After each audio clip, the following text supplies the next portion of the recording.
When partners start feeling more like casual acquaintances than romantic partners, it has a massive impact on their relationship. This can be the beginning of the end for any relationship. So in this video, I'm going to help you understand the signs of roommate syndrome and show you why this common pattern develops and what you can do about it. Maybe you've experienced this before, waking up one day and having that feeling that you don't really live with your partner, you live with a roommate. This is a reality that a lot of couples get trapped in. And this is what psychologists call roommate syndrome. And the impact of roommate syndrome on a relationship is massive. It disrupts the very foundation of what makes a partnership thrive, which is emotional connection and shared goals. And this can be very, very common. After a long time of dating or maybe even marriage, couples can fall into this repetitive routine and they stop growing together. They kind of end up living parallel lives under the same roof. You share meals, you divide chores, you even say I love you, but there's still this nagging sense that something is missing within the relationship. The spark, the excitement, the deep connection that once defined your relationship starts to fade and it's replaced by a routine coexistence. So at its core, roommate syndrome is a state where partners live together, but they fail to maintain meaningful emotional and intellectual bonds together. And without taking action on this leads to a complete breakdown of the partnership, and it leaves both people completely unfulfilled and ultimately questioning their life choices. So how do you ultimately know if you've fallen into roommate syndrome? There are 3 signs that I want you to take some time to self-reflect on to see if you can see the warning signs in your relationship. The first telltale sign is parallel living. This is where partners develop completely different routines, social circles, activities with minimal intersection. Instead of sharing experiences, each person just gravitates towards suits or they end up spending time with separate friend groups. This can create a massive emotional divide deeper over time as shared moments become increasingly rare. The second sign shows up in physical connection. This is where intimacy feels mechanical or becomes scarce. Research from a 2019 study in personality and individual differences says that couples who maintain strong implicit sexual desire experience more fulfilling relationships. Physical intimacy isn't based on looks. Physical intimacy is actually rooted in emotional intimacy, in emotional safety. This is why it's so crucial to continue to build this emotional connection. When physical affection becomes an afterthought or an obligation, it reflects a deeper emotional withdrawal between two partners. And the third sign comes out in daily interactions. These are surface level conversations about schedules, about chores, about the day-to-day interactions. All of these mundane, surface-level conversations replace meaningful dialogue about hopes, fears, dreams, goals. Ultimately, conversations don't touch on anything of emotional depth or intellectual depth. According to a 2021 study from the Journal of Ethics and Social Studies, relationships thrive on open, sincere communication. Without these deeper connections, partners gradually become emotional strangers. They drift apart emotionally, intellectually, and ultimately their goals become desynchronized. And these 3 symptoms create a powerful negative cycle. As partners drift into separate spheres, their opportunities for connection decrease. Less sharing leads to reduced emotional intimacy, which further reinforces this distance. So it's important to break this pattern, but that requires recognizing these signs early and taking steps to rebuild that connection. There are 3 main elements to a relationship: emotional safety, intellectual intimacy, and there's goal synergy. And when all 3 of these are thriving, then the relationship thrives as well. Emotional safety is the safe space to be able to express your feelings and discuss them without negative consequences. Intellectual intimacy is about respect, process, and growth. This is where you build a process, a relationship system, in order to start overcoming the logical challenges. But then there's goal synergy. And goal synergy is where you take both the emotional and the logical components to plot a process forward where you can synchronize both of your goals. This is crucial for long-term growth. But while emotional safety provides a foundation of trust, sometimes creates an illusion that a relationship is thriving, emotional safety means that partners can express themselves openly without fear of judgment or rejection. And this creates trust.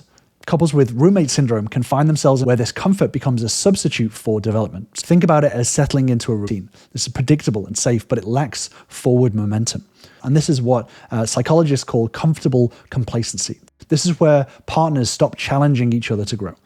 And the key distinction lies in the 2 other elements within a relationship, which is intellectual intimacy and goal synergy.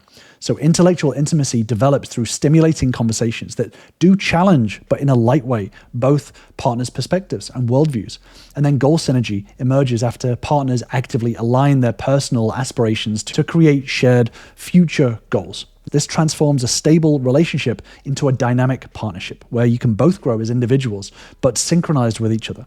So without aligned goals and intellectual growth, partners start to fall into this parallel living, this roommate syndrome, which is where you share the same space and you feel safe, but you're growing apart intellectually. If you're not growing the intellectual intimacy and the goal synergy, then this actually starts to damage emotional safety over time. It starts to create a disconnection where couples maintain surface level harmony whilst losing their deeper bonds.